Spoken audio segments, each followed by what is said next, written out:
Benvenuti al Giro del Mondo in 80 giorni, a cura di Radio Nostra, ogni martedì sera in diretta streaming dalle ore 21. Allacciatevi le cinture. Si parte. Buon ascolto.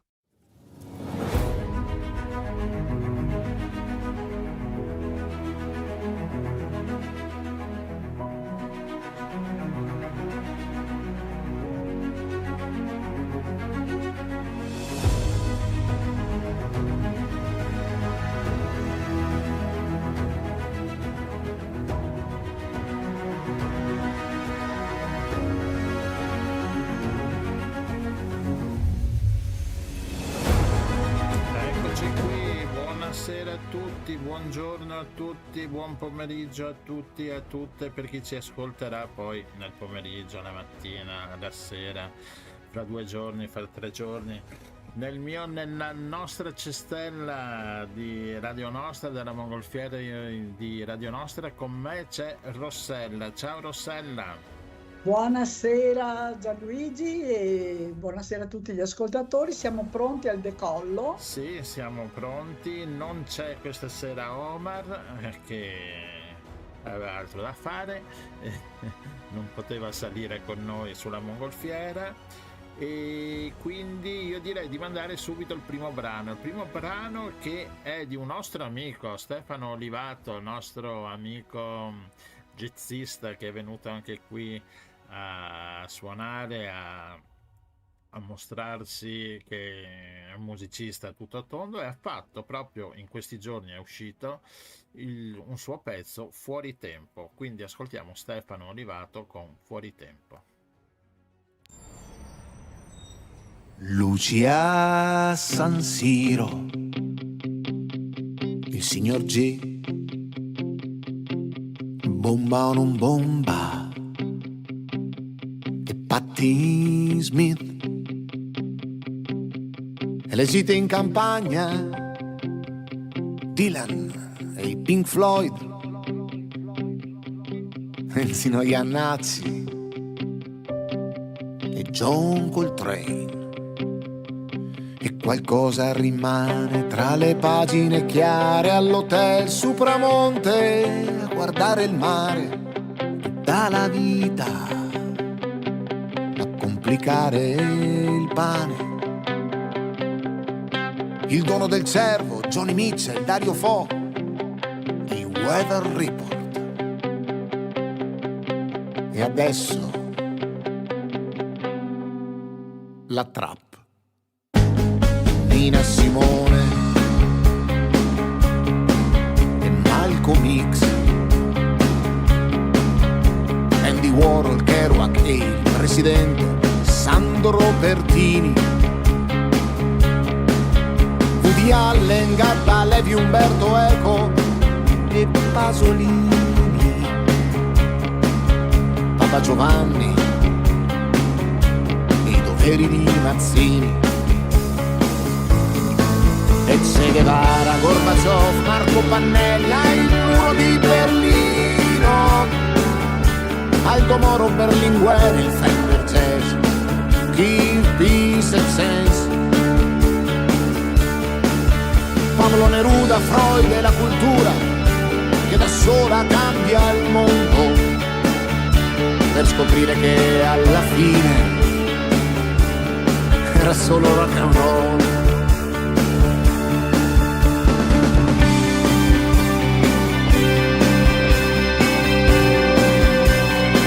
Siamo tutti figli e padri nel nostro tempo, perché la musica da sola non è niente, è solo una lente, riflette il mondo di fuori, le idee, i colori, i miti del presente, perché è una musica che voli veramente, si nutre di ideali, se no rimane a terra a ruminare, una bestia senza ali. You may say I'm a dreamer, no woman, no cry, another song of freedom, che poi saranno le ultime, oramai.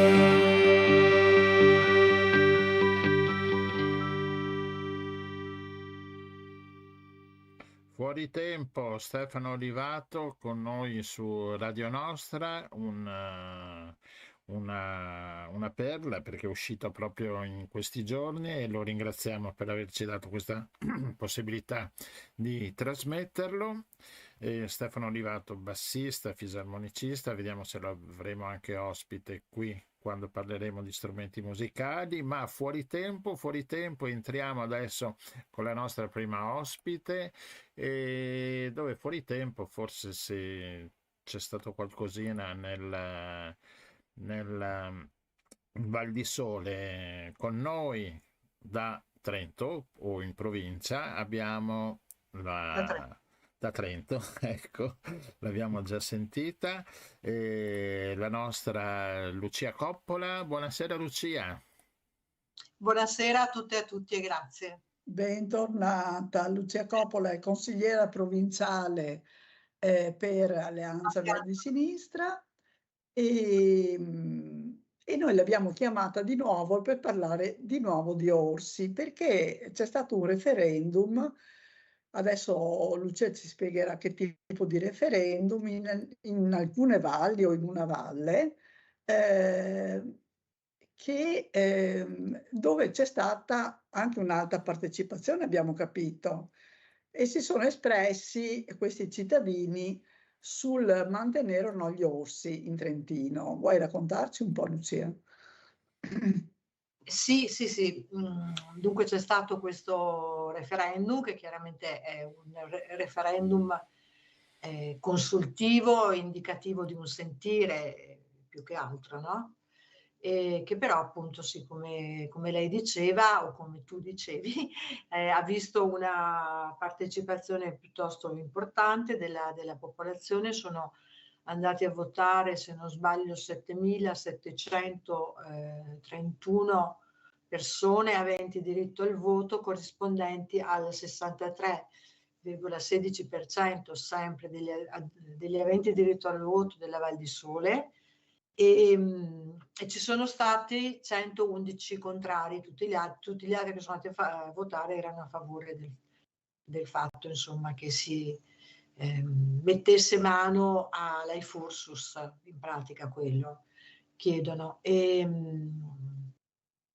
quindi la prospettiva di ridurre il numero degli orsi presenti sul territorio, insomma questo poi è il punto nodale, e quindi è solo, ovviamente non ha nessun valore perché, come insomma ben si sa, l'orso è difeso da leggi ben precise, dalla direttiva Habitat, da tutte le leggi dalla Convenzione di Berna ancora del 92, da tutte le leggi sia nazionali che sovranazionali che lo inseriscono in un programma di protezione che esula da decisioni che possono essere assunte a livello locale, territoriale, figurarsi a livello di una valle, di una provincia, all'interno di una regione, in un contesto nazionale, europeo, eccetera. Quindi, però, insomma, certamente non si può non tenere conto del fatto che così tante persone si siano espresse in un certo modo, insomma. Non va sottovalutato non solo quello che accade, ma anche il percepito, no? Perché poi il percepito diventa sostanza, diventa quello che uno crede effettivamente che succeda o che potrebbe succedere. Ora, fare statistiche a distanza di 25-30 anni dicendo, come dice qualcuno, insomma, in fin dei conti solo un morto in così tanti anni, però non si può, perché anche una sola vita ha valore, no? Ha valore in sé, ha valore per i suoi familiari, ha valore per la sua comunità, e quindi è evidente che purtroppo la morte di Andrea Pappi ha determinato una cesura importante fra un prima e un dopo, un prima che era stato caratterizzato da alcuni episodi, uno abbastanza grave nella zona di Cadine,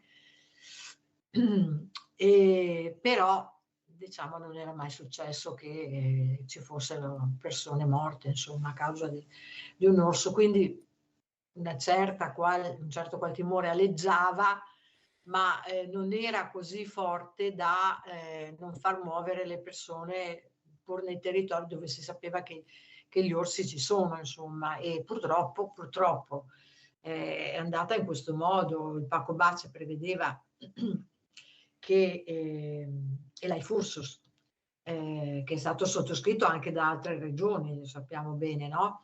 La previsione era quella che l'orso si spostasse in Alto Adige, in Lombardia e in Veneto, e non è accaduto. Ma infatti proprio stamattina poi mi chiedevo, perché stanno tutti quanti lì, che è un territorio anche molto piccolo, anche abitato, sono tutti villaggetti, no? E non se ne vanno anche in Alto Adige, che c'è tanto spazio, è tanto bello. Stanno tutti lì, in realtà non vengono, si muovono poco, perché intanto le femmine sono molto stanziali per definizione. Le femmine coi piccoli raramente cambiano il luogo nel quale sono nate, vivono e conducono la loro vita di orse.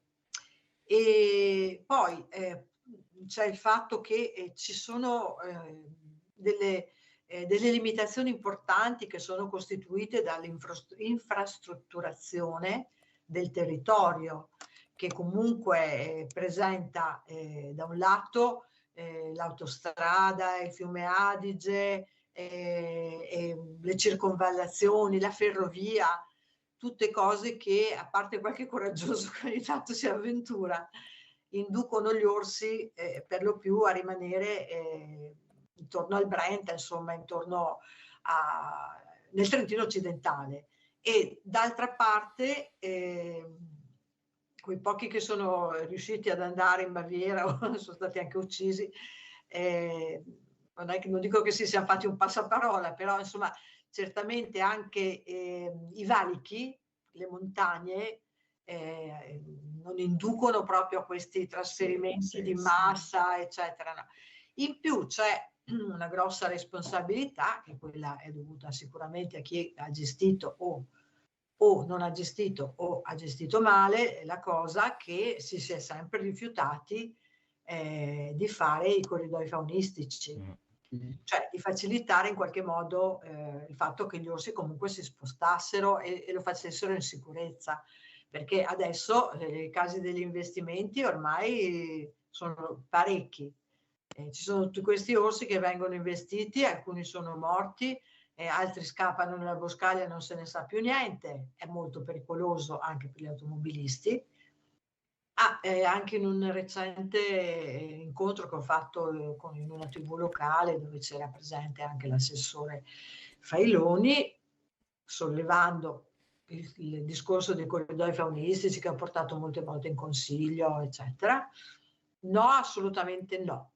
Cioè sono delle prese di posizione incomprensibili, perché i corridoi faunistici ci sono in tutta Europa Ma infatti e vengono incontro alle esigenze dei selvatici, ma anche degli umani, perché tra il resto adesso non ci sono neanche più quelle sovvenzioni che permettevano, se un cervo ti veniva addosso e ti distruggeva la macchina, di avere qualcuno che ti pagasse i danni. Adesso non si paga più niente.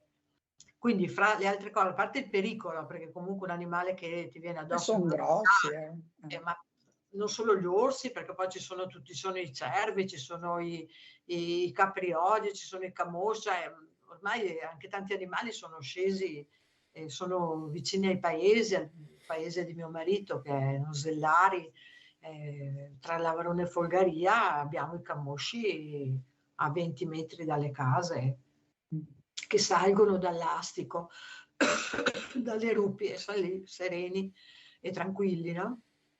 Quindi diciamo che un po' la conformazione del territorio e un po' il fatto che la cosa è stata completamente abbandonata a se stessa. Io infatti dico sempre, quando mi intervista, dico c'è l'autonomia in Trentino, regione a statuto speciale, poi c'è stata anche l'autonomia degli orsi, che si sono diretti in tutta questa vicenda, perché io dico sempre, questi animali sono stati fin troppo bravi, cioè nel senso che Se, come sembra, passiamo i numeri sono tra gli 8 e 120, gli 80, scusate, e 120 orsi, in un territorio tutto sommato piccolo, tutto sommato molto antropizzato, c'è da dire che si sono fatti gli affari loro alla Si grande. sono comportati bene. Ma Direi ecco, di poi sì. insomma, Direi di sì. ricordiamo velocemente, perché più o meno è una cosa che si sa, però magari ricordiamo velocemente che gli orsi in Trentino non c'erano più.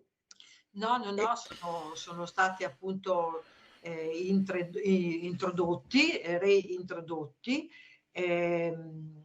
con, adesso mi sfugge la data in questo momento, ma mi pare che fosse il 92, e sono stati introdotti, erano 7 orsi portati dalla Slovenia ed erano 5 femmine e 2 maschi, che poi ovviamente si sono continuamente riprodotti, perché anche la prospettiva era quella di non farli riprodurre solo fra di loro.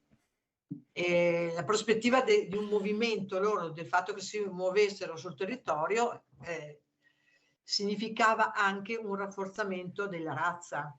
Perché certo, invece in questo modo gli esperti dicono che è una razza molto debole, perché c'è quello che viene chiamato l'incesto, l'inbreeding. come succede anche fra gli umani, no? Poi, Nei nel caso degli gruppi animali si chiama inbreeding, e fa sì che comunque insomma non sia una razza particolarmente forte, perché ha continuato a copiarsi madre, figlio, cugino, zio, e quindi tutti questi orsi adesso sono frutto degli accoppiamenti avvenuti fra queste 5 femmine e quei 2 maschi. Quindi un problema che sollevava anche Papik Genovesi di Ispra era che diceva: non si può pensare di eliminarne più di un tot, perché c'è il rischio che in poco tempo loro Spariscano tutti. tutti. Poi calcoli che dal 2000 al 2023 si calcola che siano spariti 62 orsi, e per varie cause. Allora, alcuni incidentati autonomamente, bracconaggio, altri finiti sotto le auto, altri morti per lotte intestine fra di loro, e qualcuno che se n'è andato, perché c'è anche qualcuno che se n'è andato e poi non si sa che fine ha fatto. Quindi mancano all'appello 62 orsi in questi anni, no? Poi gli esperti dicono anche che in realtà una comunità di orsi utilizza ed usufruisce dello spazio in cui può vivere. Cioè si dice che avviene un'autoregolamentazione all'interno della comunità, per cui oltre un certo numero comunque in un determinato spazio territoriale non ce ne possono essere. non è che diventano 10.000.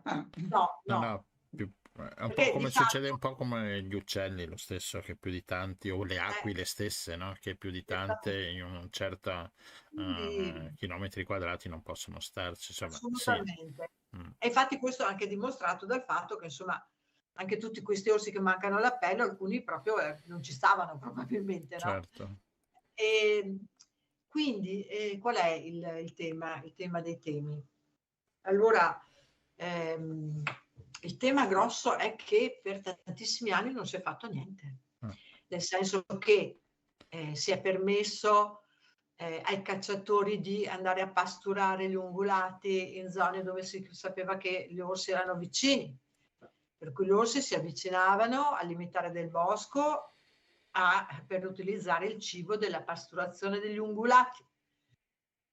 Fino a gennaio dell'anno scorso, quando c'è stata la prima discussione in Consiglio provinciale a seguito di una richiesta che avevamo fatto come consiglieri di minoranza di una giornata intera in cui parlare con esperti, zoologi, veterinari, forestali, eccetera. E c'erano in Val di Sole 2 bidoni anti-orso. In Rendena non ce n'erano, in Val di No non ce n'erano, in Valle dei Laghi non ce n'erano. Allora, se tu dici, ho qui da 25 anni questi orsi, non faccio niente per cercare di rendere possibile una convivenza di qualche tipo, no? Una delle prime cose da fare era proprio, allora, intanto informare i turisti, informare i residenti. Allora, nel primo periodo, quando la gestione era in carico al Parco d'Amello Brenta, qualcosa è stato fatto. Poi la gestione è passata alla provincia, lì poi varie gestioni che si sono alternate, vari assessori, non succedevano cose particolarmente eclatanti, li hanno lasciati lì sereni e non si sono fatte, la cartellonistica è di adesso, hanno iniziato a mettere fuori la cartellonistica, che quantomeno ti avvisa, guarda che se vai lì c'è la possibilità che incontri un orso, attrezzati in modo da, uno, non andare in giro da solo in silenzio, non muoverti con un cane, non camminare con le cuffie, fatti sentire.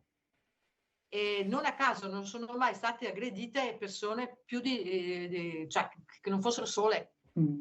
L'unico caso è quello dei 2 calciatori del Monte Peller, che peraltro anche lì si muovevano all'alba perché andavano nella zona di caccia e controllavano la situazione.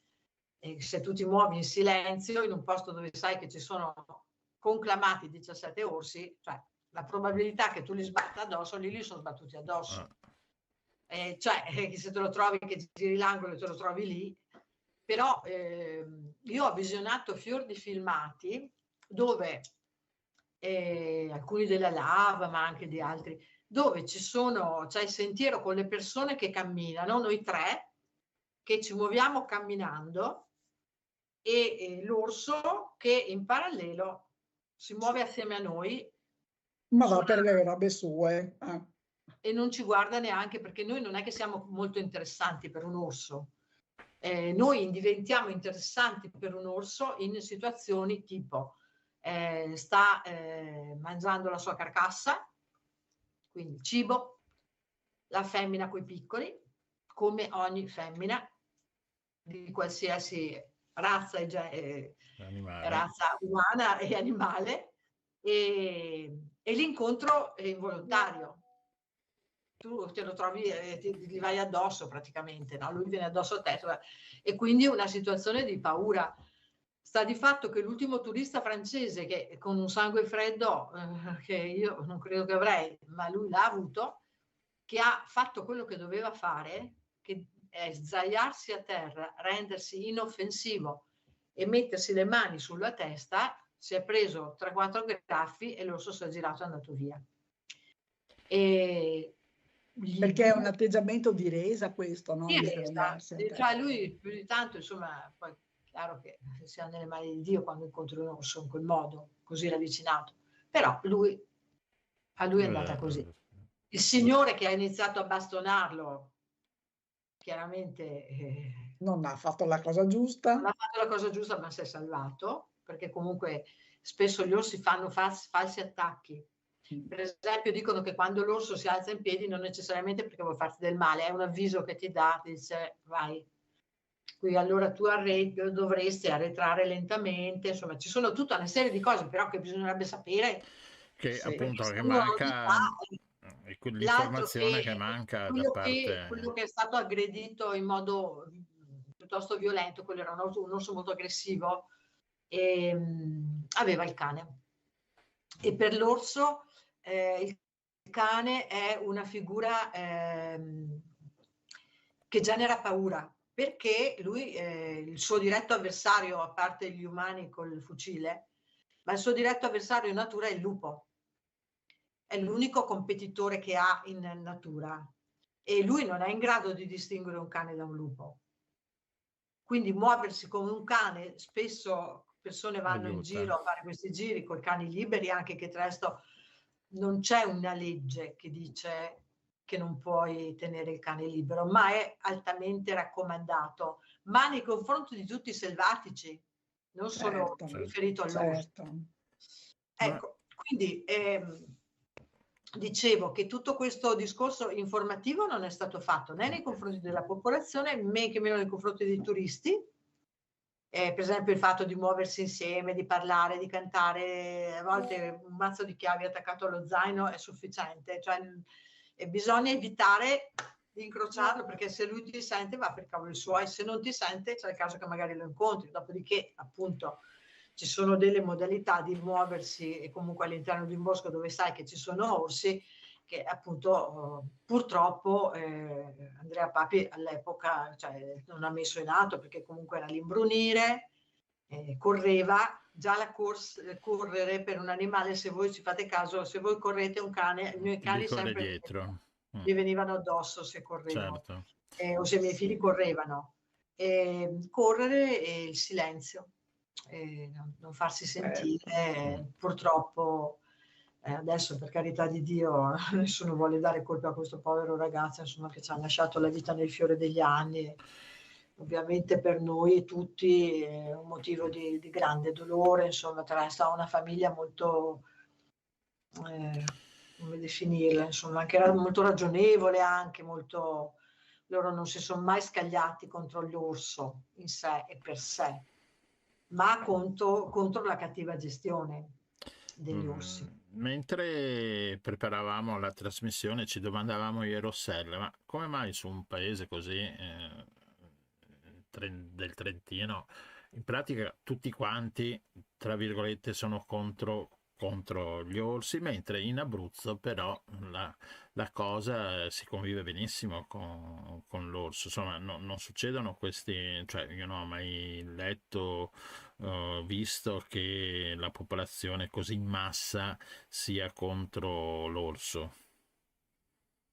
Allora, neanche in Trentino tutti sono contro l'orso, no? Qui stiamo parlando di una valle, ed è la valle dove è morto, certo, sì, Andrea Papi, no? Quindi insomma immaginatevi quale può essere il sentire di questa popolazione che quotidianamente si confronta con i genitori, con la sorella, con la fidanzata, e quindi già questo ti porta ad un afflato, diciamo, anche umano, di comprensibile condivisione. Poi c'è da dire che gli orsi in Abruzzo sono più o meno la metà di quelli che sono in Trentino, e che vivono sul Parco Nazionale degli Abruzzi, e vicino ci sono alcuni paesi, ma sono pochissimi.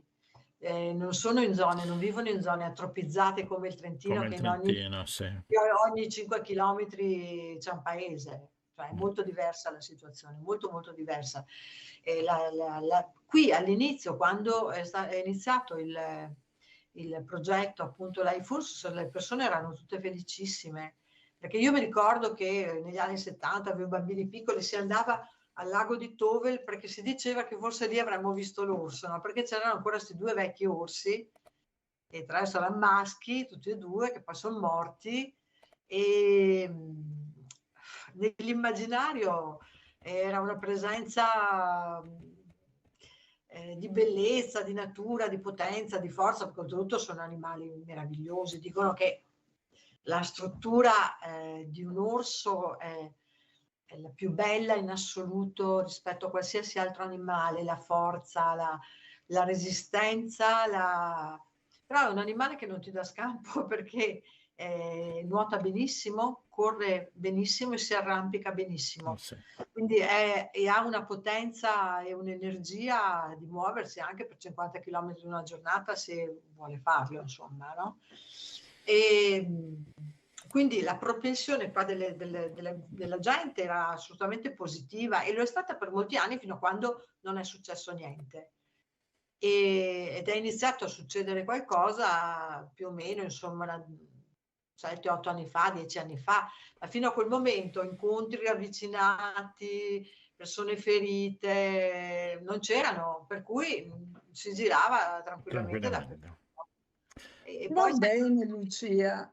Allora, adesso speriamo che la soluzione non sia farli fuori, perché ogni tanto leggiamo questo va abbattuto, quello va abbattuto, quell'altro va abbattuto. Insomma, speriamo che si trovi. È passato, mi pare gennaio, sì, gennaio 2023, questo disegno di legge di Fugatti, del presidente della provincia di Trento, al quale ci siamo opposti solo in 2, devo dire, in consiglio provinciale, nel quale si affermava la possibilità di uccidere fino a 8 orsi, di uccidere 8 orsi l'anno. Lì è intervenuta ISPRA, che inizialmente gli aveva detto di sì, ma ISPRA ha chiarito Certo che che con le leggi fino europee poi tra l'altro in ma poi vigore. solo nel caso in cui succedessero cose, no, esatto. non è che tu comunque tutti gli anni ammazzi 8 orsi, Certo. e nel giro di 5 anni non è più. Però è passato questo disegno di legge, insomma, a significare il fatto che comunque tutti cercano un pochino di andare dietro questa, come dire, non so come chiamare, questo Vabbè. sentire, ecco, avete capito, insomma, di cosa sto parlando. Certo, no. Io personalmente, cioè solo la parola uccidere mi fa stare male quando mi è capitato di vedere le carcasse di questi poveri orsi buttati lì, quelli che sono stati uccisi perché non ha funzionato il radiocollare, perché l'iniezione che doveva solo addormentarli, perché dicono che sia difficilissimo, per esempio. Lucia, noi abbiamo i tempi un po' prestabiliti, abbiamo anche altri ospiti, so che se da parlare avremo tanto da parlare, ti chiameremo ancora. Magari concludo dicendo che speriamo che, appunto, come diceva Rossella, quello che si deciderà non sia appunto la morte e la soppressione, perché loro, poveracci, non hanno nessuna colpa, né delle scelte che sono state fatte di essere portati qui col progetto Life Ursus, né del fatto di comportarsi da orsi, perché sono orsi, tutto qua. Certo. Va bene, Lucia, grazie mille, ci sentiremo ancora, magari parleremo anche dei lupi che girano attorno, che c'è un problema anche nel Veneto, nella provincia di Belluno, e grazie mille. Grazie a voi, e buon lavoro. Grazie mille. Grazie, ciao. buona serata. Grazie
Sempre tu, il genio per due, i nostri due amici germanici che cantano in italiano e che ci mandano sempre delle nuove canzoni, brani interpretati da loro in italiano, quindi una melodia, come avete sentito, abbastanza simpatica, semplice e danzante.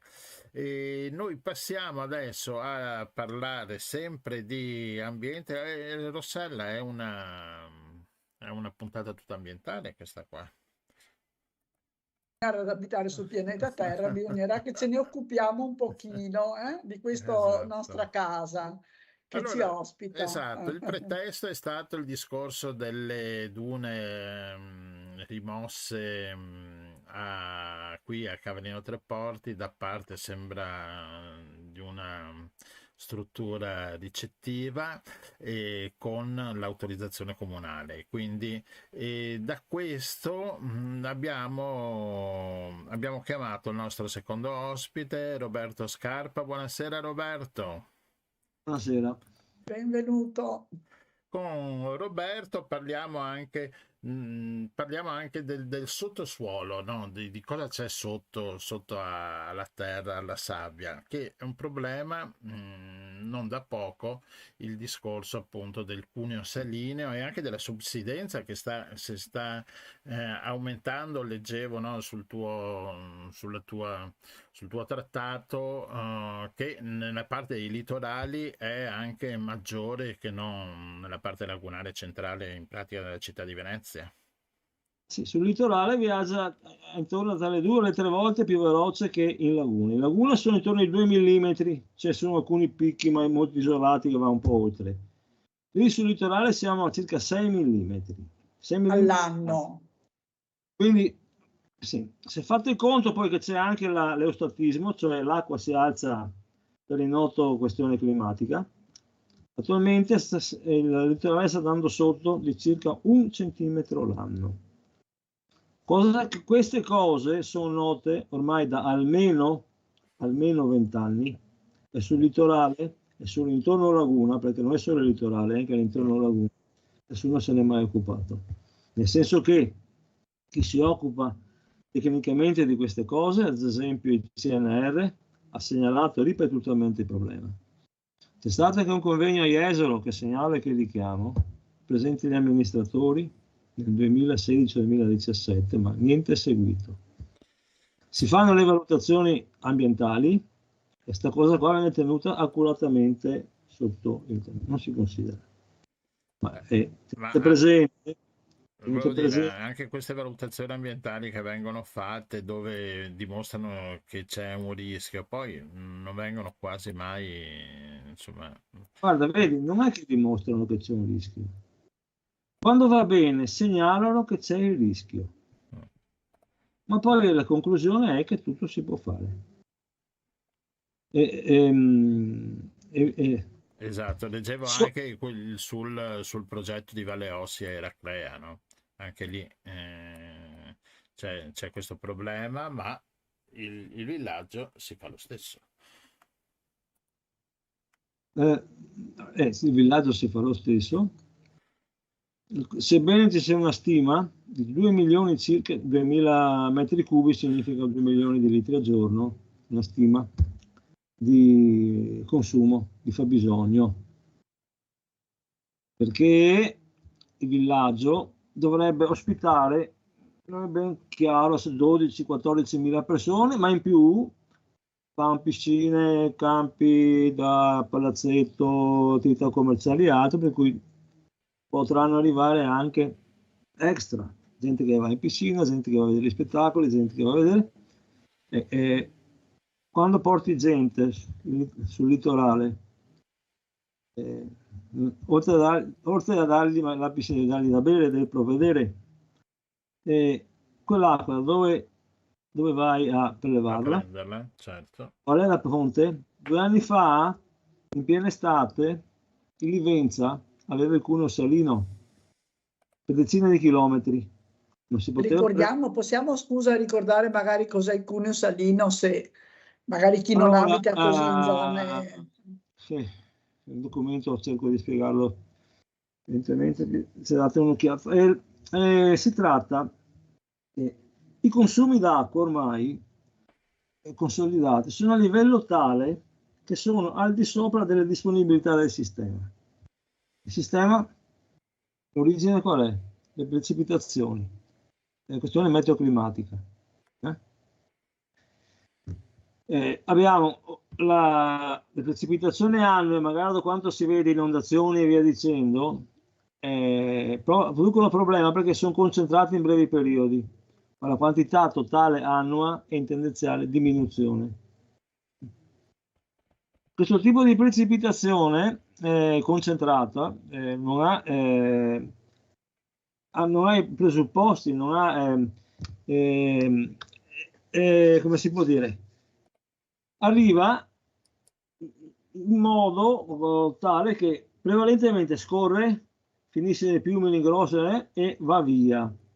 Non è neanche il tempo di andare, di essere assorbito dal terreno e eventualmente anche di come si può dire, riportare l'acqua nelle falde, perché il problema è che le falde litoranea, quella che sta sotto e che sta sistematicamente lungo il litorale sotto e che è un elemento che si oppone all'arrivo dell'acqua dal mare, sì, è stata nel corso degli anni impoverita. Cosa succede? Che l'acqua salata che trovava l'ostacolo nella falda idrica dolce, che la falda idrica dolce, dove l'acqua dolce è più leggera dell'acqua salata, deve stare sopra, tende a proteggere il suolo. Con questa carenza, l'acqua del mare tende a infilarsi nella falda dove prima ci stava l'acqua, dove al tempo ci stava l'acqua. E da qui, per capillarità, il sale tende a risalire verso la superficie del suolo. Questo significa che sul lungo andare il suolo si salinizza e modifica le sue caratteristiche chimico-fisiche.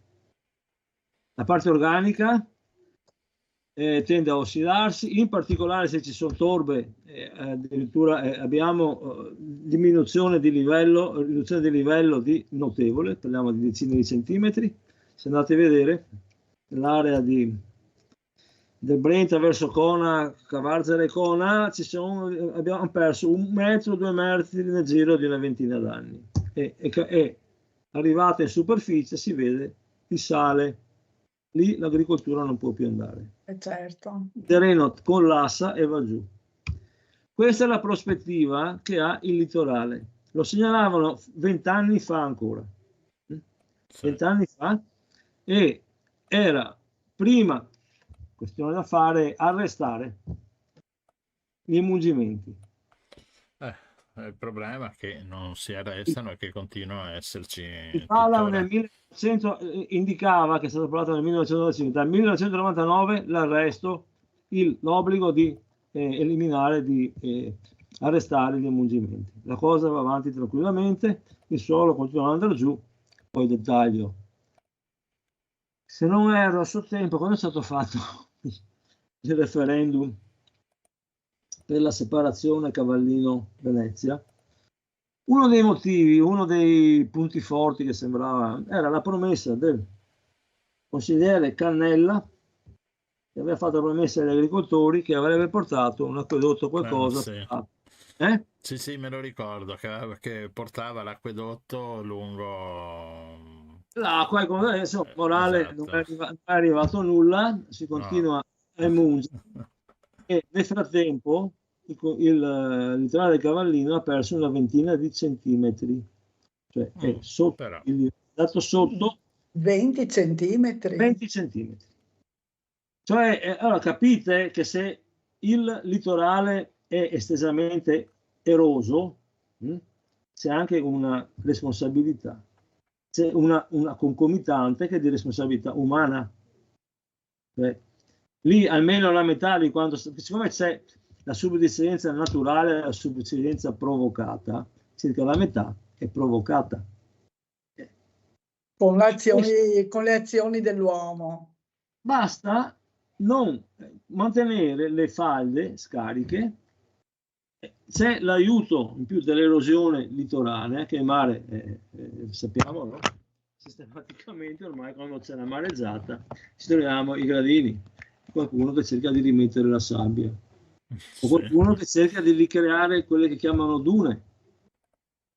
Ma sì, che qui le cose si intrecciano, perché la duna non è un montaroccia, non è un manufatto di sabbia.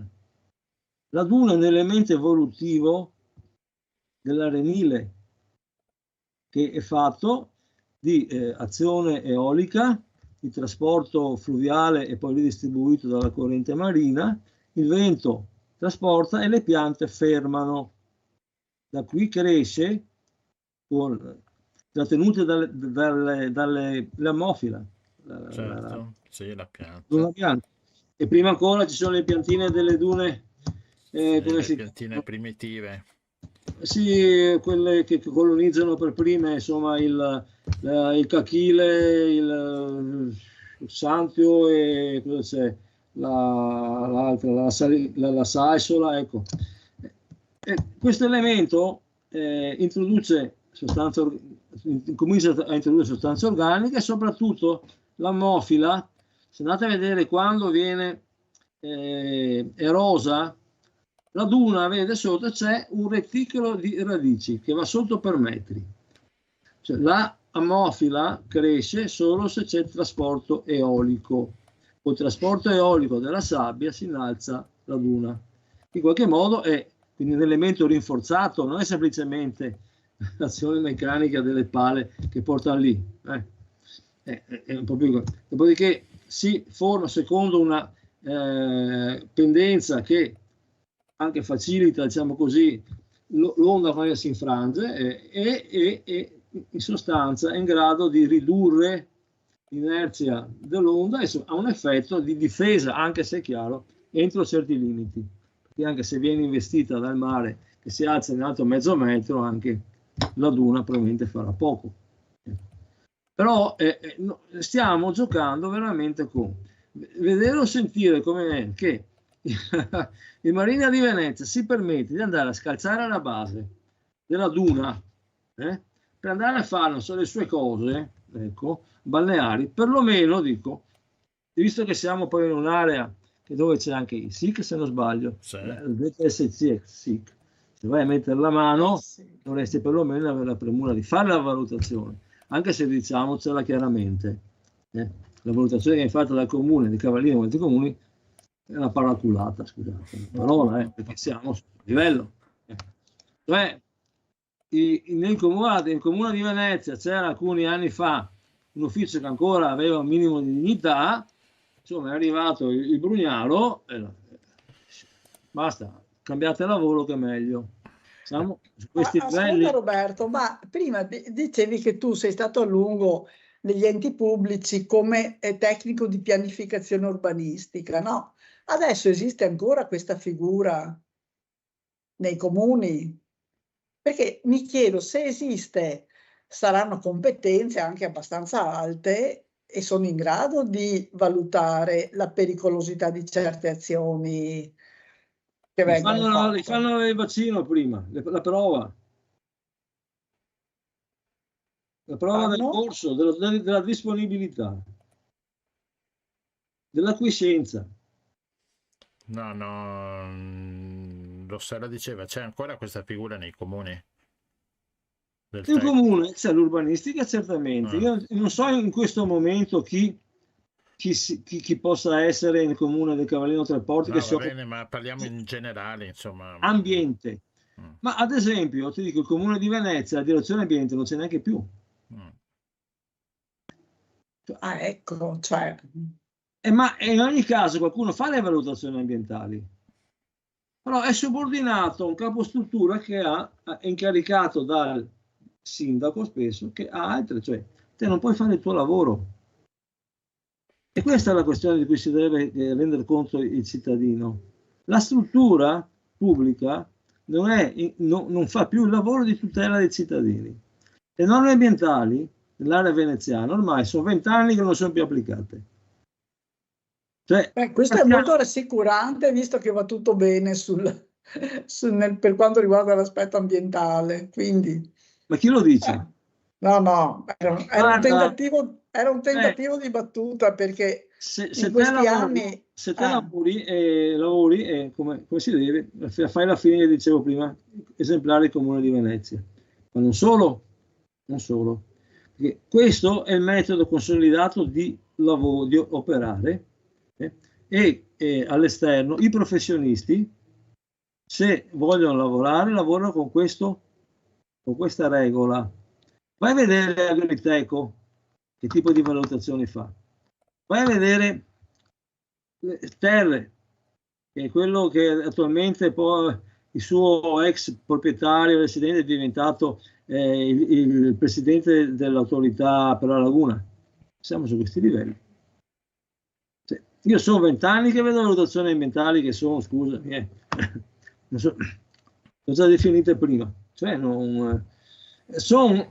siccome la valutazione ambientale è un presupposto indispensabile per la regolare approvazione di un progetto, succede che la valutazione ambientale viene fatta per dare la possibilità di fare l'opera. Quindi sì, adatta la valutazione, poi la conclusione si può fare, inseriscono eventualmente qualche prescrizione. Nel caso di Eraclea, ne ha inserite 17. Se inserisco 17 prescrizioni, significa che cosa non va su quel progetto. Qualche problemino c'è. C'era lo stesso con il Mose, le prescrizioni, c'era Sì. la stessa Ma da cosa, lì, no? appunto, la storia è esemplare a suo tempo in Mose. In Laguna le valutazioni ambientali non si fanno. Esatto. Anzi, lì in Mose era stata fatta la valutazione, ma poi non è stata applicata. È stata portata in commissione di salvaguardia e l'allora presidente ha portato e lui ha deciso per la commissione che tutto andava bene. E lo stesso noi l'abbiamo visto anche su quel progetto di De Piccoli che voleva portare le navi qui a Ponte Sabbioni. Anche là la valutazione aveva 50 prescrizioni. Le prescrizioni erano un Quindi libro. erano 50, quindi vuol dire che la cosa non si poteva fare. Ma comunque sia, tornando al discorso di prima, la grossa questione che ha tutto il litorale e che ha l'intera regione Veneto è la questione del consumo idrico. Stiamo consumando l'acqua al di là delle disponibilità. E sono state emunte e impoverite non solo le falde e non solo quella litoranea, ma anche quella dell'entroterra. E la bonifica, tutta l'area della bonifica, ha problemi analoghi a quelli del litorale. Infatti anche tutta la parte perilagunare, e poi continuiamo fino in Polesine, abbiamo quella velocità di subsidenza in presenza salina.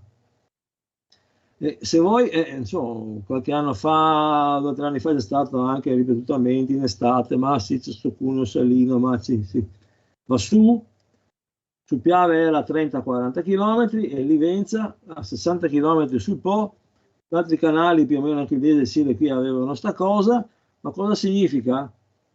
Significa che mancando l'acqua di deflusso rifluisce dal mare l'acqua salata. L'acqua salata entra nelle falde idriche connesse nel sottosuolo e fa il processo che dicevo prima.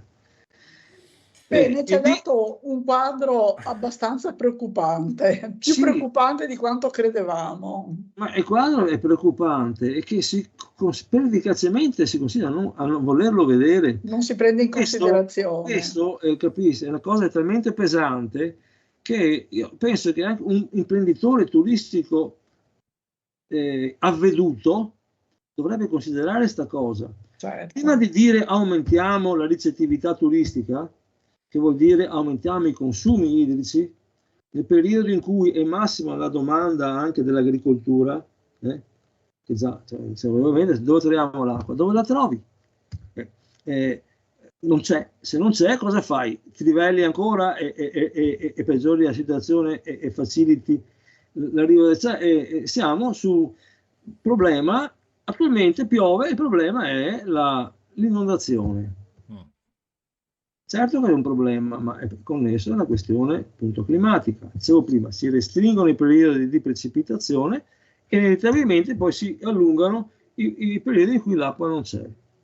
Quando vai a vedere, avevamo negli anni scorsi, decenni scorsi, peraltro, anche la questione del tipo di precipitazione. C'è anche le precipitazioni nevose. Precipitazioni nevose vuol dire fusione posticipata. L'acqua ce l'hai anche nel periodo tarda primavera, inizio estate, no? Sì, fa da riserva, Se no? pucci la neve vuol dire che avrai meno acqua anche primavera estate. I ghiacciai non ci sono più, quelli che vengono giù estate non ci sono più, e quindi in quel periodo in cui è massima la domanda dell'agricoltura e del turismo, perché il turismo balneare, noi cosa facciamo? Con il Cuneo Salino che arriva, come dicevo, più di decine di chilometri, e molti comuni prendevano l'acqua, Jesolo la prende da Sile, prima del paese, la prendeva anche Livenza. Cioè, mi dite come risolvete il problema?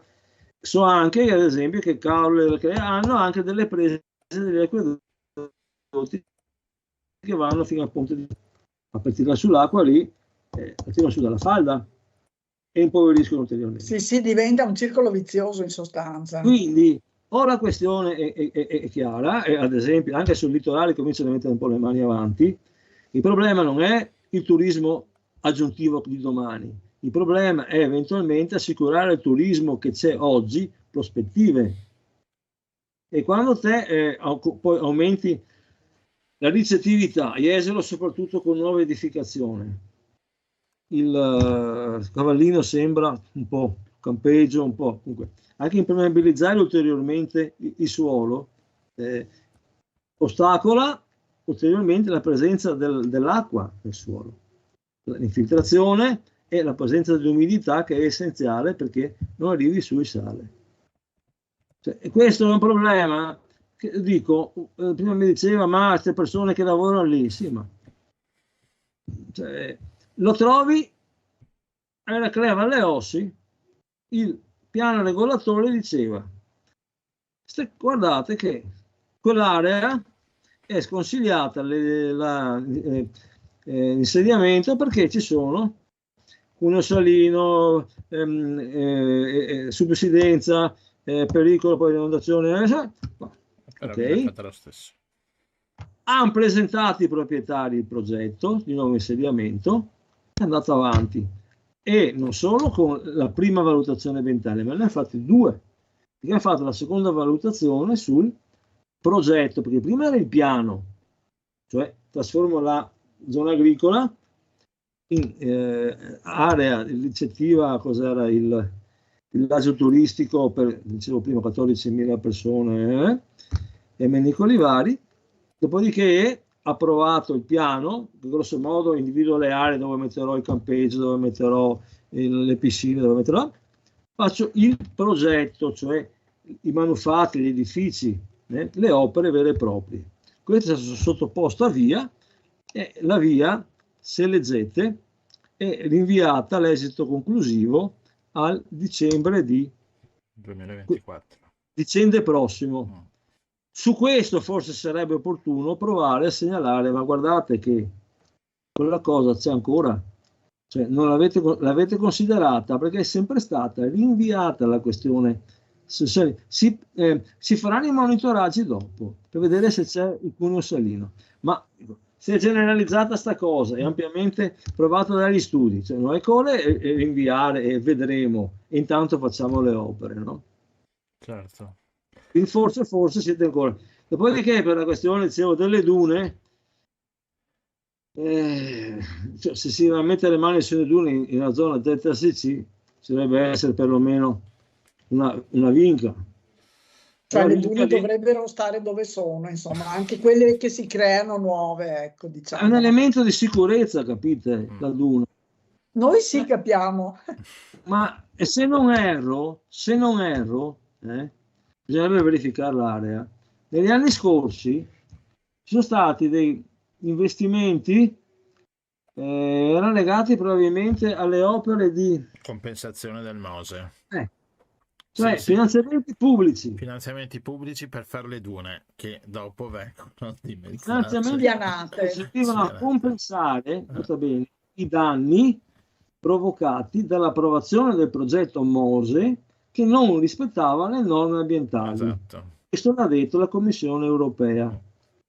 E cosa è stata la soluzione? È stata lo Stato, il governo italiano, quindi i contribuenti, forseranno qualche centinaio di milioni per fare delle opere di compensazione.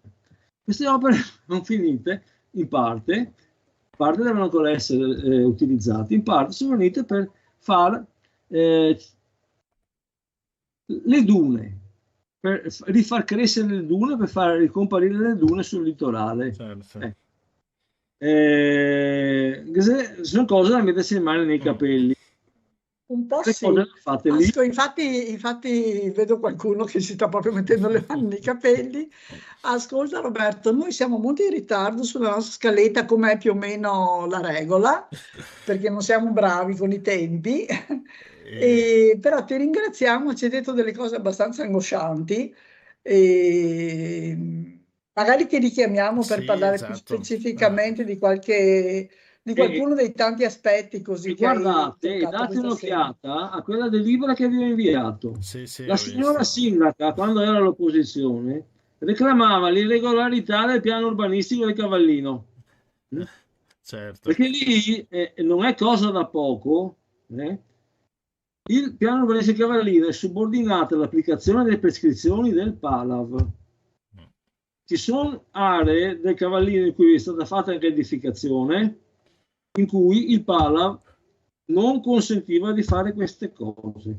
Però il PALAV è un'altra questione che è messa sotto, si finge di non sapere. E chi doveva controllare la prescrizione, la commissione di salvaguardia, non è stata interpellata. Quindi il comune ha approvato il piano che aveva riparto a suo tempo senza la dovuta valutazione. Va bene, Ok. Roberto. Va bene. Grazie. Vedete voi. Grazie mille e ti teniamo nostro esperto e Ci risentiamo senz'altro. sicuramente più avanti. Grazie mille. Ciao, grazie. Ciao. Grazie. Grazie.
Ecco qui abbiamo sentito il suono della celestiale arpa, come ormai di consueto, è già la seconda puntata, ma ormai noi l'abbiamo fatta una cosa fissa.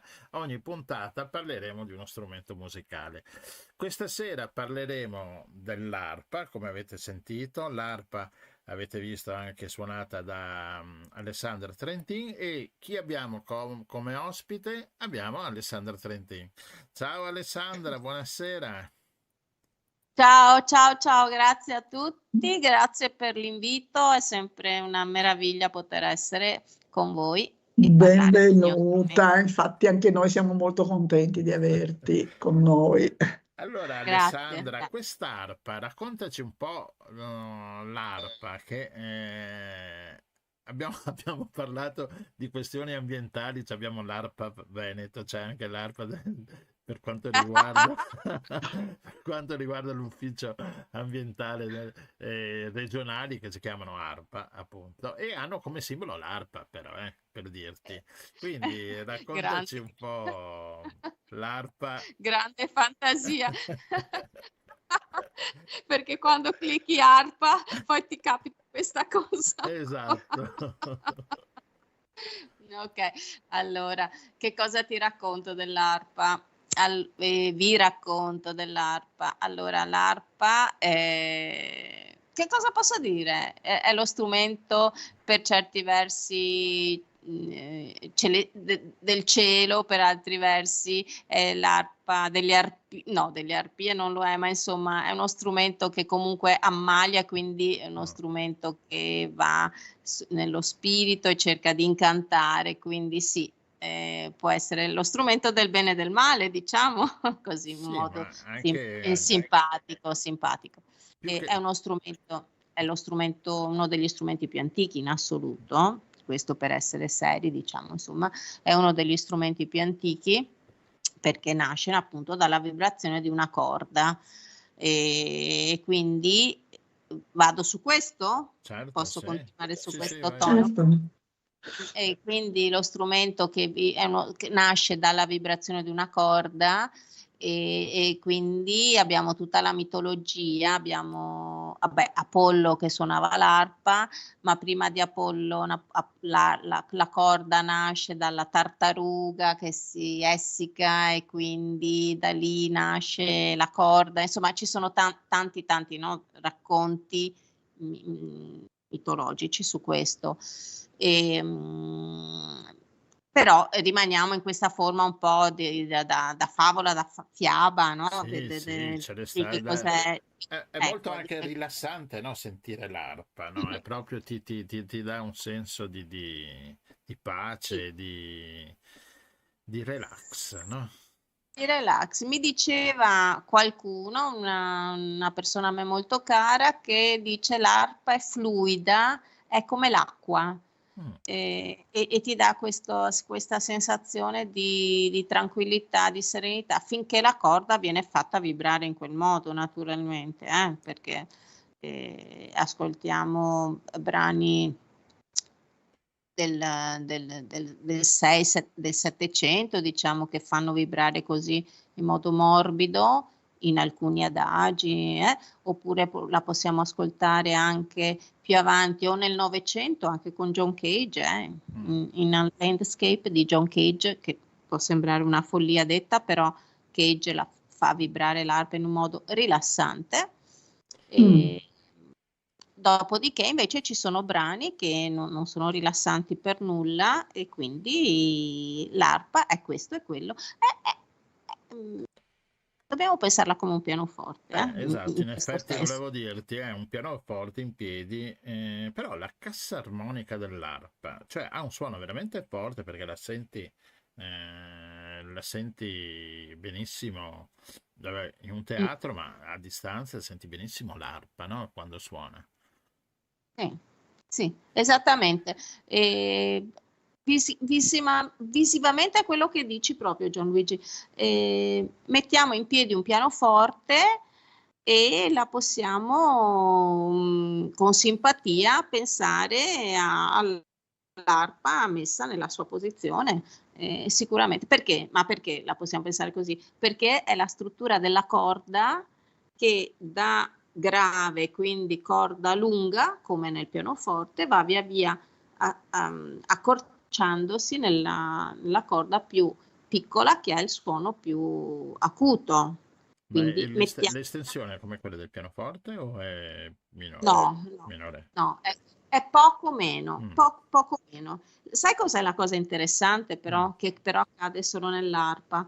Che la dicitura però questo è un tecnicismo, mi spiace dirlo, Vabbè. però forse ci sta anche impararlo, no? Ogni tanto. Certo. Che se adesso lo metto in termini molto, molto sciocchi, che il Do 1, Do 2, Do 3 nel pianoforte non funziona così, ma lo dico per semplificare, nell'arpa è capovolto, ok? Quindi il Do più acuto, quando noi parliamo del Do acuto dell'arpa, risulta il Do grave nel pianoforte. Ecco. Ma è un po' una sciocchezza, però in termini pratici succede proprio questo. Ascolta, allora l'arpa ci sono vari tipi di arpe, abbiamo visto, no? Grandi, piccole, c'è quella da trasporto, quella più piccolina, quella media, cioè quindi essendoci vari tipi di arpe anche più piccole si può incominciare a suonarle anche da piccini. Oh sì. Allora abbiamo due distinzioni grandi delle arpe. Ci sono le arpe a levette e le arpe a pedali. Le arpe a levette sono quelle che sono diciamo più piccole e hanno le alterazioni poste nella parte superiore dell'arpa. Invece le arpe a pedali sono quelle classiche, quelle che consideriamo più classiche, quelle che consideriamo usuali e hanno dei pedali alla base e quelle creano i pedali, le alterazioni, scusami. Quando si comincia a suonare l'arpa dipende dall'età. Se solitamente, allora io ho avuto allievi che hanno cominciato a suonare a 4 anni, allora si comincia con le arpe piccine e quindi si cresce con le arpe, crescono i bambini, crescono anche le arpe e quindi da piccini si comincia con queste arpe che non hanno i pedali, non hanno niente, e ci si muove tra le corde e man mano si cresce. Le arpe normalmente, diciamo a levette, che sono quelle che noi chiamiamo celtiche in genere anche, che sono quelle dei bardi e quindi un repertorio particolare, la musica irlandese, con quelle arpe lì si prosegue, si va avanti insomma fino a un certo periodo e dopo chi vuole passa all'arpa a pedali, un'altra storia, l'arpa classica, oppure chi vuole continua con l'arpa a levette, che vuol dire la musica tradizionale irlandese, New Age, fino ad arrivare anche a chi suona Bella Ciao volentieri e che ci fa portare in un mondo nostro contemporaneo, no? Ecco. Ascolta Alessandra, io invece ho una domanda proprio terra. Cioè quest'arpa, quella grande, fisicamente è impegnativa? Nel senso, vabbè, tutti gli strumenti sono impegnativi a seconda di quello che devi utilizzare, però vedo che bisogna proprio abbracciarla così, fare insomma, non so, mi sembra tanto difficile. Ma no. Intanto l'arpa tu impari un po' alla volta ma lo impari da subito. Perché tu pensi che l'arpa te la tieni appoggiata, che ti carichi di quei chili, tu dici? Che bisogna allungare le braccia così. No. Tanto l'arpa non te la carichi addosso, ma l'arpa a un certo punto ha un equilibrio e tra te e non avrai mai il peso sulla spalla, perché se tu avessi quel peso sulla spalla, sì. ma anche no, lasciamo stare, cioè non si deve avere quel peso sulla spalla lì, assolutamente. È un momento di appoggio e di equilibrio tra te e lo strumento, quindi non è così. Le tue braccia sono lunghe esattamente quanto è l'arpa. E quindi la abbracci come abbracci qualsiasi cosa, bene, Per cosa che ti piace, e tu abbracci ma non l'arpa. fai nessuna fatica, non c'è niente di più che di quello che è necessario, assolutamente. Io tra l'altro non sono una persona, Gianluigi, cioè mi avete ben visto, non sono una persona grande, per cui Diciamo che però forse più che altro la difficoltà è nel trasporto dell'arpa. bisogna avere gli uomini che ti amano e che ti trasportano, ma no, anche questa è una cosa romantica che dico naturalmente, perché ci si arrangia anche veramente da sole a fare questo, quindi no. Io dico una bella cosa che mi ha detto una mia insegnante tanti anni fa, questa è Ursula Holliger, una delle grandi insegnanti arpiste svizzera, lei era, che diceva, ma questo è un gossip, cioè così, allora diceva, un uomo ti ama se ama trasportare la tua arpa. Ma questo è soltanto gossip, però insomma ci sta anche, dai, è un po' una sciocchezza, ma in realtà riusciamo a farlo assolutamente da soli. No, abbiamo bisogno di un'arpa che possa tenere l'arpa, una macchina che possa tenere l'arpa, ecco. Però volevo chiederti la parte più difficile dell'arpa, cioè anche nel suonare, c'è una parte difficile tra l'altro, oppure ovviamente nello studio lo studio ti fa sì di superare le difficoltà, ma c'è qualcosa, una zona dell'arpa che ne sai, rognosa, difficilina, che c'ha bisogno di più studio? Okay. Allora, Gianluigi, tu sei musicista, quindi tu sai che lo stai dicendo appunto che lo studio risolve tutto, ecco. Poi abbiamo sì dei momenti più faticosi. Quali sono le zone, le cose, non le zone, le cose tra virgolette fastidiose dell'arpa? Allora, le cose, per esempio tra virgolette, per non so trovare, i fastidi dell'arpa sono, per me, perché certo, poi mia artista c'ha i propri. Allora, sono la presa corretta della corda.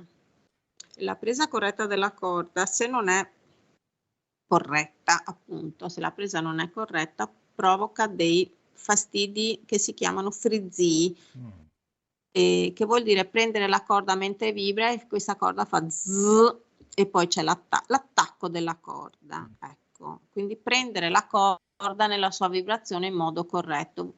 Sembrerà una cosa sciocca detta così. Non è, invece deve essere difficile. Sì, soprattutto perché tu pensi che noi abbiamo 8 dita che lavorano, non 10 come il pianoforte. Il nostro mignolo non lavora e quindi abbiamo 8 dita contemporaneamente che lavorano e che quindi devono prendere la corda senza fare questo frizzio, appunto. Quindi questo, diciamo, è una delle. Però la scuola corretta non prevede che esista questo, però prevede che non debba esistere questo, ok? Ecco. Un'altra cosa che mi viene da dire è l'altra movimentazione corretta sotto dei piedi, perché noi usiamo i pedali. I pedali sono diesis e bemolli, cioè come dire, i tasti neri del pianoforte. Cioè, Lì ti sotto fa allungare ti fa allungare la e corda? accorciare la corda, bravissimo, esatto. E questo avviene ogni nanosecondo mentre si suona. E quindi tutto quel movimento, 7 pedali, perché ogni pedale è una nota, vuol dire non far sentire lo da tutta questa cosa qua. E quindi in modo corretto e non far sentire il minimo rumore di quello che succede lì sotto. E quindi diciamo che forse all'inizio, parlo dell'inizio, solo dell'inizio, Sì, sì, sì, in sì, questo sì. caso, Dopo una volta che sincronizzi bene tutto quanto... ci sono altri problemi dopo. No, no, non ci sono. Diciamo che queste sono, diciamo, le prime due cose fondamentali da sincronizzare. Dopo ci sono altre questioni che sono quelle più musicali prettamente, ma che ogni strumento ha, dai, ecco. No, vediamo suonare sempre il gentil sesso, no? Sempre le donne, ma ci sono anche uomini che suonano arpa. Sì.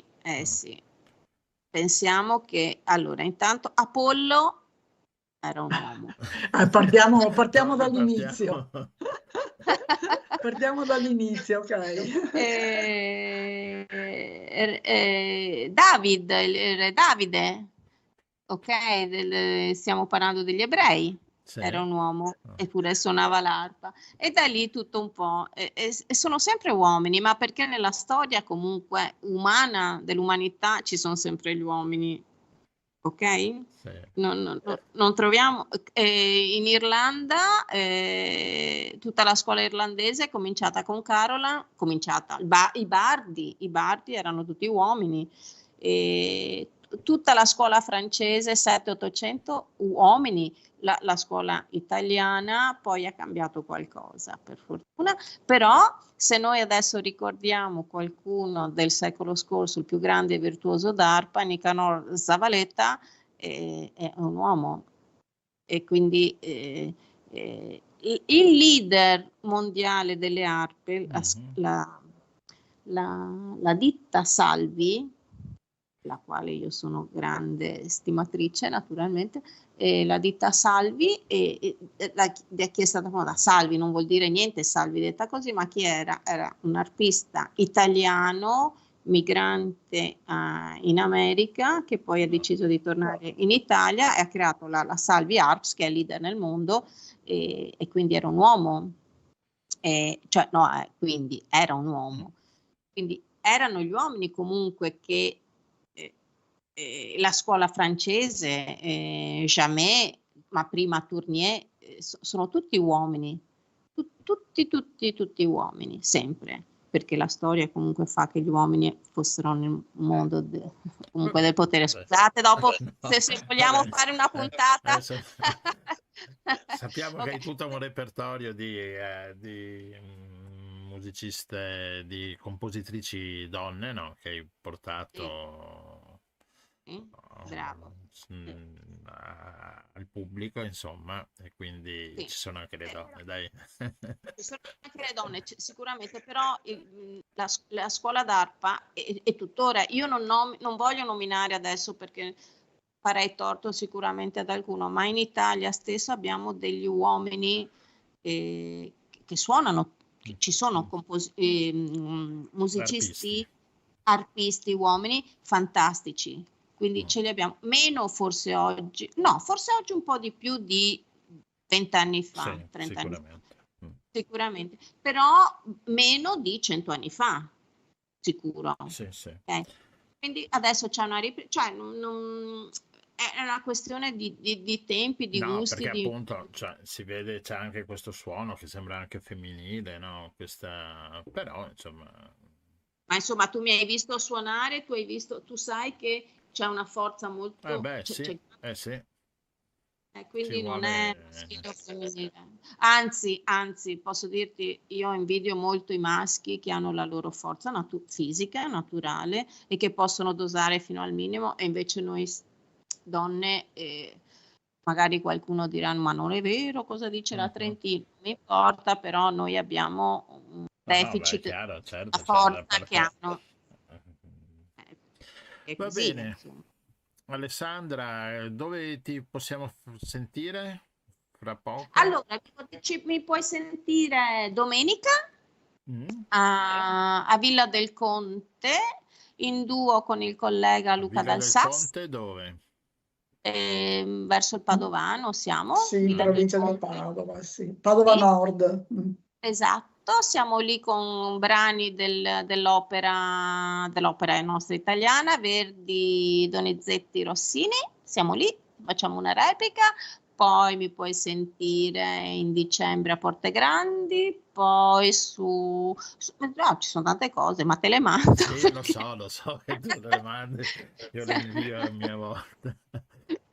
Era per chi ci ascolta, magari da Padova, Sì. viene domenica a sentirti. Domenica siamo in orario molto di grande anticipo, siamo alle 15, ore 15, Ok. siamo a Villa del Conte con questo repertorio interessante, interessante sicuramente. Va bene. Posso ringraziarvi? Vi ringrazio tantissimo perché Ma no. poter parlare di arpa in trasmissione è veramente una cosa bella e vi ringrazio. Che solo su Radio Nostra succede. Sì, assolutamente. Insomma, no, ma soprattutto fa piacere da parte tra persone che si conoscono, tra amici, poterne parlare con serenità, Sì, esatto. No, è così anche, bello. e poi l'ascolto è anche viene recepito meglio, che secondo me. Assolutamente sì. Vengo a vedere l'organo lì, Sì, così vedo veniti. cosa facciamo. D'accordo. Ok. Grazie Ciao ragazzi. mille. Ciao, Grazie mille, Alessandra. ciao. Buon proseguimento. Ciao. Grazie. Io direi, Rossella, di partire subito anche col nostro amico Orges Mandi, subito senza altri brani musicali, quindi sentiamo Orges Mandi. Orges. Eccoci qui con la nostra mongolfiera, giriamo, andiamo a Firenze e chi ci troviamo, Rossella, a Firenze? A Firenze abbiamo con noi l'avvocato Orges Mandi. Bentornato, avvocato. Grazie per l'invito e buonasera a tutti. Ti avevamo già ospitato lo scorso anno. Orges Mandi è un avvocato che vive e lavora a Firenze, ma è di origine albanese e noi l'abbiamo chiamato perché insomma di questa storia dei migranti portati in Albania, in due luoghi di cui dopo ti chiederemo anche la pronuncia, perché abbiamo sentito di tutto e quindi ci teniamo, insomma, anche è una forma di rispetto anche per i luoghi, no? Pronunciarli nel modo corretto. Anche perché tendiamo a inglesizzare tutto quanto quello che ci capita sotto gli occhi. E così, insomma, in questa storia dei migranti portati in Albania volevamo sentire un po' il punto di vista albanese, anche dell'opinione pubblica, non so, dei media, insomma, quello che sei riuscito a captare. Allora, diciamo che questa operazione non è iniziata tanto bene, ecco, perché come sappiamo poi i 12 sono rimasti in Albania semplicemente il tempo necessario per le identificazioni, per cui credo nel giro di 48 ore abbiano fatto ritorno in Italia, ecco. Partendo, diciamo, dall'opinione pubblica, dall'opinione che ha la gente comune del posto, quello che ho notato è che, diciamo, ci sono diverse fazioni, o meglio, c'è una diversa interpretazione di questi eventi a seconda un po' della generazione che si pronuncia sulla questione migranti. Quello che ho visto è che i giovani sono molto più sensibili alla questione del rispetto dei diritti umani, alla violazione di quelli che sono, diciamo, sia le leggi dell'Albania che le leggi italiane in merito, e anche al trattamento che viene riservato o che potrebbe essere riservato ai migranti da parte delle autorità di entrambi i paesi. Tant'è vero che se vediamo i filmati, diciamo, dei diversi media locali, si vede che chi protesta in realtà sono persone molto giovani, ecco. Sono delle proteste molto isolate e che che sono state anche messe a tacere nel giro di pochissimi minuti, perché poi chi ha protestato è stato accompagnato subito alla stazione di polizia più vicina e Ecco. diciamo non ha avuto molto successo. Però quello che si vede, si legge dai giornali è che ci sono delle persone che si attivano, soprattutto chi è attivo nel sociale si preoccupano molto di questi eventi e del trattamento che viene riservato ai migranti. E non, questo da un lato, dall'altro lato cercano risposta alle domande rivolte, diciamo, alle autorità albanesi su come concilieranno il territorio con l'arrivo di una quantità, almeno con l'arrivo prevedibile di una quantità, mi pare, o se non sbaglio, 30.000 migranti all'anno, con la popolazione locale, perché bisogna tener conto che, diciamo, uno dei paesini dove si trova uno dei centri, che è Gjader, conta 600 abitanti, ecco, in un 600. 600 abitanti, in cui 600 abitanti prevalentemente sono persone anziane, ecco, sono i genitori che sono rimasti in Albania mentre i figli sono tutti all'estero, ecco. E sono questi che questa fascia di popolazione che non vede, diciamo, di buon occhio l'arrivo dei migranti, non lo vede di buon occhio, un po' perché per questioni di sicurezza, un po' perché non sono abituati tanto ad avere delle persone straniere sul territorio, e un po' perché non sono abituati ad avere delle persone straniere più che altro derivanti o provenienti da una certa area geografica, per cui c'è un po' questa difficoltà diciamo, a conciliare l'arrivo dei migranti con la realtà demografica del territorio. Ti volevo chiedere, non è scattata anche una sorta di identificazione, perché l'Albania, insomma, è stato un paese di forte immigrazione, no? Specialmente qualche decennio fa così, una sorta di identificazione e un pensiero, non so, avrei potuto anch'io essere deportato in qualche paese. Sì, sicuramente, diciamo, il pensiero iniziale è questo, soprattutto per quelli che hanno vissuto in prima persona, e in Albania credo siano il 99% della popolazione l'emigrazione.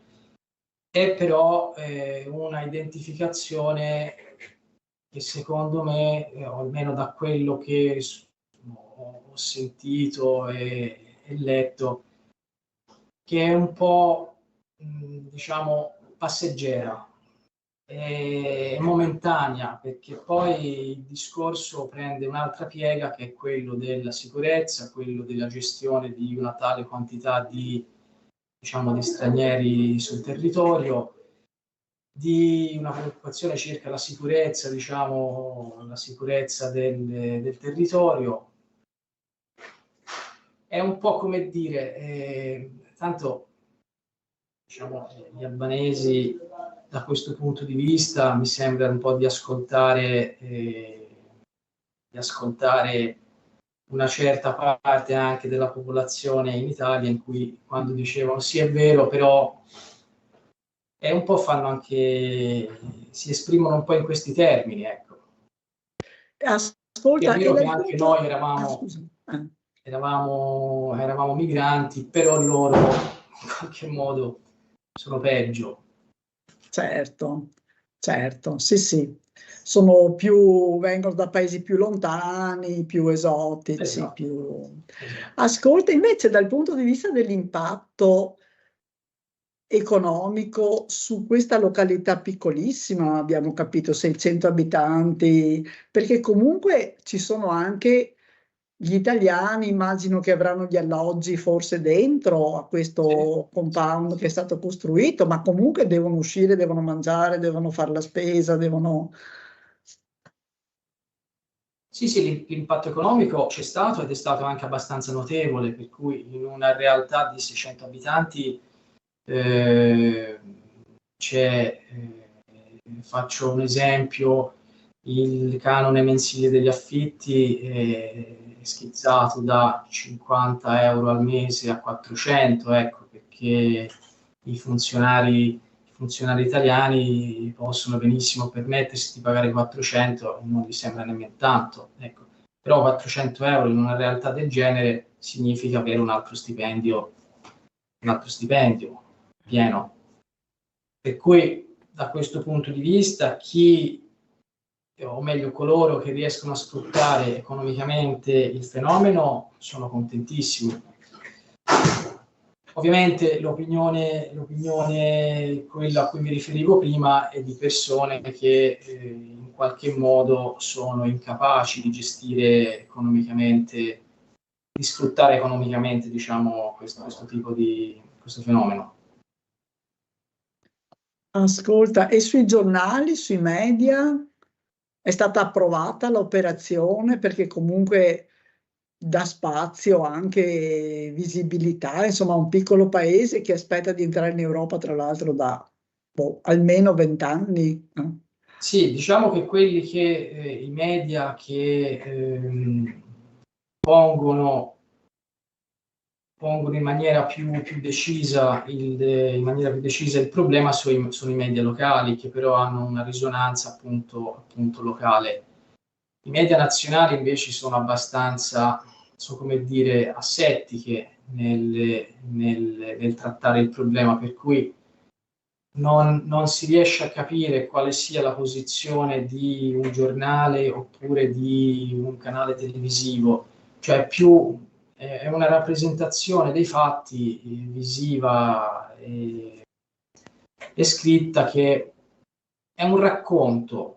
È successo questo, è stato fatto questo, ma nell'opinione di qualcuno, cioè non raccontano i fatti con una visione critica o in una versione critica. Non c'è una posizione, insomma, esplicita. Non c'è posizione, esatto.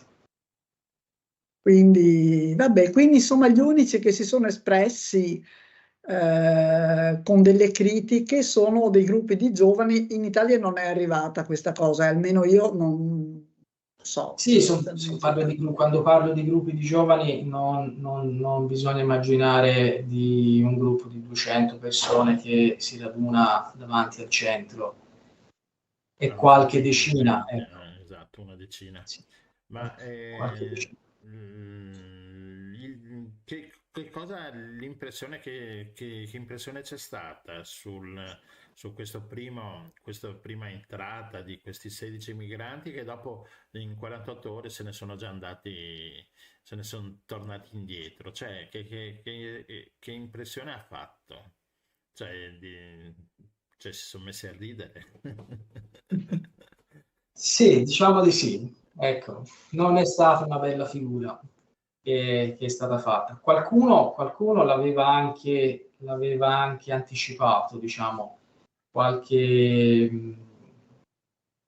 giurista che ha detto che probabilmente loro rimarranno poco, ecco, perché dal punto di vista giuridico trattenere delle persone per più di 48 ore in assenza di un provvedimento giurisdizionale in stato di fermo, perché sostanzialmente è uno stato di fermo quello che volevano attuare, va contro la Costituzione italiana, ecco.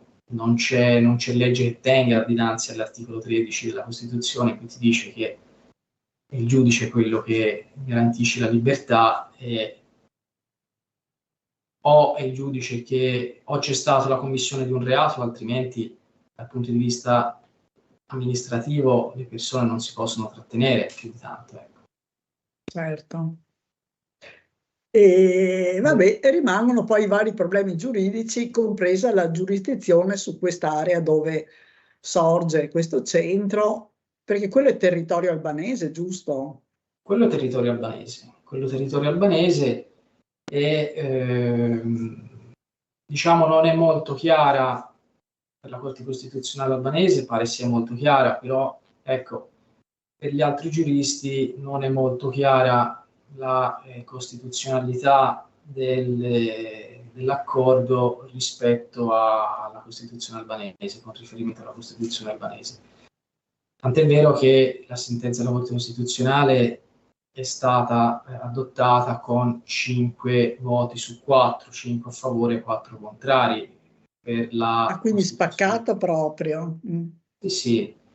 Per cui io, come dico sempre, in questi paesi in cui, diciamo, ci sono, o meglio, le sentenze vengono decise con voto. Per esempio in Italia la Corte Costituzionale si pronuncia come Corte Costituzionale, poi chi ha deciso contro all'interno del collegio non si sa chi è. Ecco. Invece in Albania si sa chi è, i quali tra l'altro hanno anche motivato il loro dissenso rispetto alla decisione della Corte e che hanno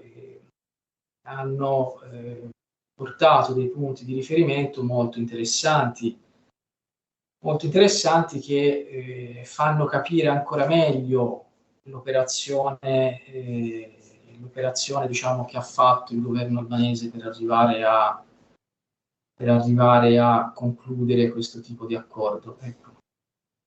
Però diciamo che un po' ce l'aspettavamo, perché inizialmente la Corte Costituzionale aveva sospeso l'esecutività dell'accordo in attesa poi di una pronuncia sul merito, che, considerate le pressioni da varie parti, diciamo da varie parti in Albania, non poteva che essere in questo senso. Ecco. Però fino ad un certo punto avesse il diritto internazionale e la Costituzione albanese sulle decisioni del governo, come dovrebbe essere in uno Stato di diritto.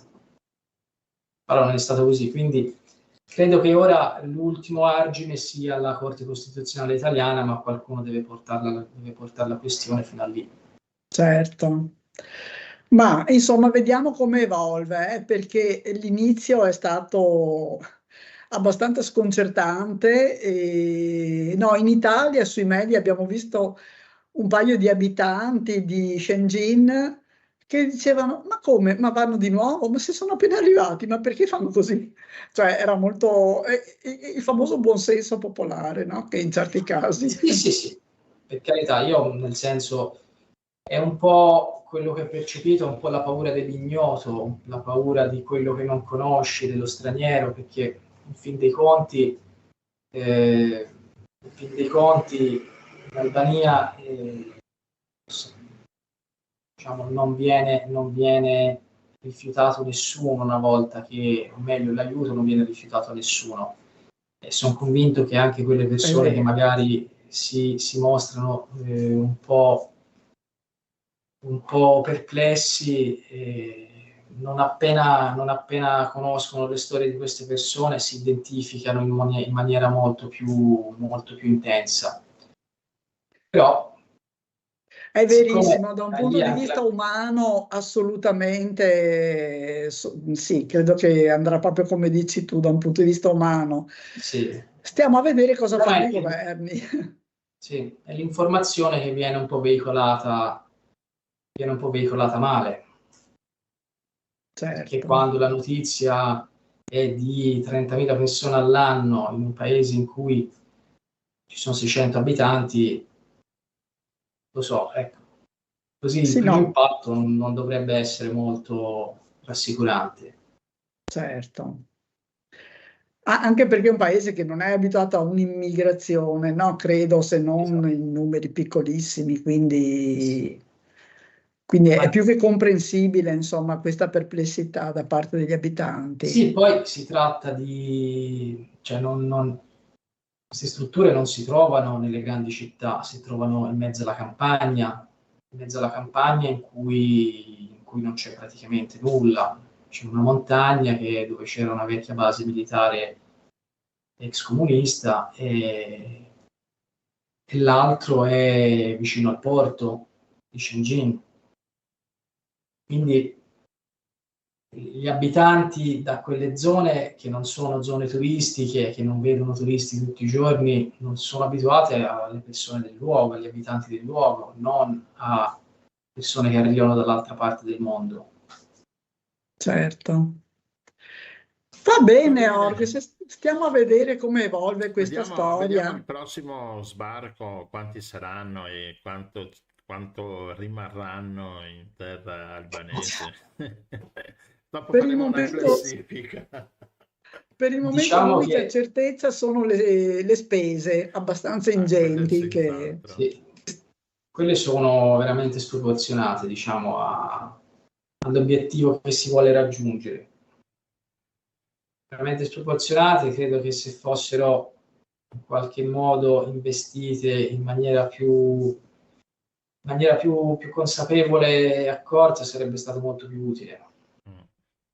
Certo. Sicuramente. Va bene. Niente, Bene. staremo nell'attesa e casomai ti richiameremo più Sperando, avanti. io spero sempre che la Corte Costituzionale italiana prima o poi arrivi a definire una volta per tutte la esatto. questione. Certo. Ma sicuramente si arriverà a questo. Come si dice, è l'ultimo argine contro il Leviatano, come lo definiva Hobbes. Queste iniziative così fantasiose, va bene. Sì, sì. Va bene. Grazie mille, Grazie avvocato. mille. Sono io che ringrazio voi e vi auguro buona serata. Alla prossima. Alla prossima.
ecco qua anche Miko l'arpa, una musicista italiana che suona l'arpa in modo differente, non è il classico, ma un po' rock pop, con questa arpa elettronica. E Rossella, mi pare che abbiamo finito. Siamo arrivati anche stasera a conclusione. Esatto, siamo stati lunghi questa puntata. In questa seconda puntata abbiamo sforato alla grande. Avete ascoltato Il Giro del Mondo in 80 giorni, a cura di Radio Nostra, in studio Rossella, Gianluigi e Remo Omar. Una produzione dell'Associazione La Rete. Vi aspettiamo a martedì prossimo.